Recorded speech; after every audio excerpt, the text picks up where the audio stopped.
हाँ, तो 2022 का आज लास्ट डे, कल से 2023 शुरू होने वाला है।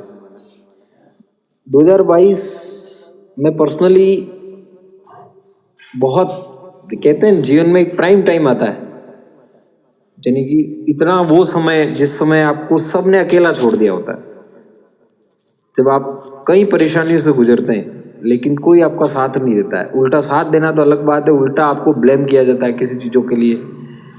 वो साल ये रहा 2022। ईश्वर से हमेशा के लिए यही प्रार्थना करना चाहता हूँ कि ऐसा वर्ष जो मैंने देखा है वो ईश्वर किसी को ना दिखाए, और 2023 से आने वाला 2023 है वो थोड़ा बेहतर हो, इससे तो बेहतर ही हो, ये ईश्वर से प्रार्थना करना चाहता हूँ। और कहते हैं उम्मीद पर दुनिया कायम है, लेकिन क्या होता है कभी कभी कि जब किसी से उम्मीदें खत्म हो जाए, ऐसी चीजें फिर धीरे धीरे ऐसा आपको इतना बुरा बना दिया जाता है कि फिर आपको अंदर से फील आने लग जाता है कि यार तो बुरा ही है। वो चीज वो साल ये रहा, तो किसी से उम्मीदें खत्म हो जाए तो फिर क्या कर, फिर किसी से कोई फर्क नहीं पड़ता, फिर व्यक्ति अपने हाल में मस्त रहता है, अपनी जिंदगी जीता है, दूसरों के लिए जीने का जो प्रयास करता है।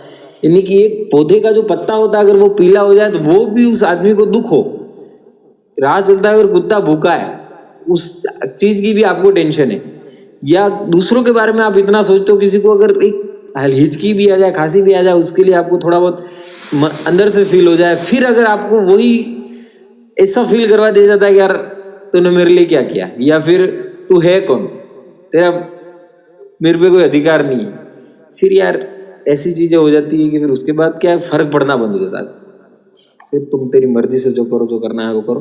तो 2022 कुल मिला के बहुत सारे जीवन में एक लेसन्स देके गया है कि किनको किस चीज तक रखना चाहिए, कैसे जीवन जीना चाहिए।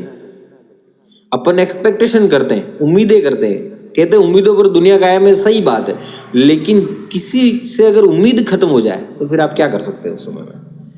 इसीलिए उम्मीद उतनी ही रखनी चाहिए किसी से कि जितनी पॉसिबल हो, और ज्यादा उम्मीदें फिर दुख का कारण। सबसे बड़ा अगर दुनिया में सबसे अगर कोई दुख का कारण है, आप दुखी होते हो, तो वो है एक्सपेक्टेशंस। आप किसी से उम्मीदें रखते हो, एक पिता अपने पुत्र से उम्मीद रखता है, एक पति अपने पत्नी से उम्मीद रखता है, एक पत्नी अपने पति से उम्मीद रखती है, माँ अपने पुत्र से रखती है, पुत्र अपने माता पिता से रखता है, एक दोस्त से रखता है। हर चीज, हर व्यक्ति एक एक्सपेक्टेशन लगा के रखता है कि यार पिता होता है वो पुत्र को बड़ा करता है, उसकी सारी व्यवस्थाएं करता है, उसको पढ़ाता है, लिखाता है, ठीक है, उसकी ये जिम्मेदारी भी कह सकते हैं, लेकिन वो उससे एक उम्मीद रखता है आज मैं जो बच्चे को देख सहारा दे रहा हूं, तो मैं जब मुझे सहारे की जरूरत पड़े तब मेरा बच्चा मेरे साथ खड़ा रहे। एक शादी करके पत्नी शादी करती है तो एक उम्मीद रखती है कि सुरक्षा का भाव होता है, मेरा पति कहीं मेरी समस्याओं में मेरे साथ खड़ा रहे, एक सुरक्षा। पति को एक उम्मीद होती है कि यार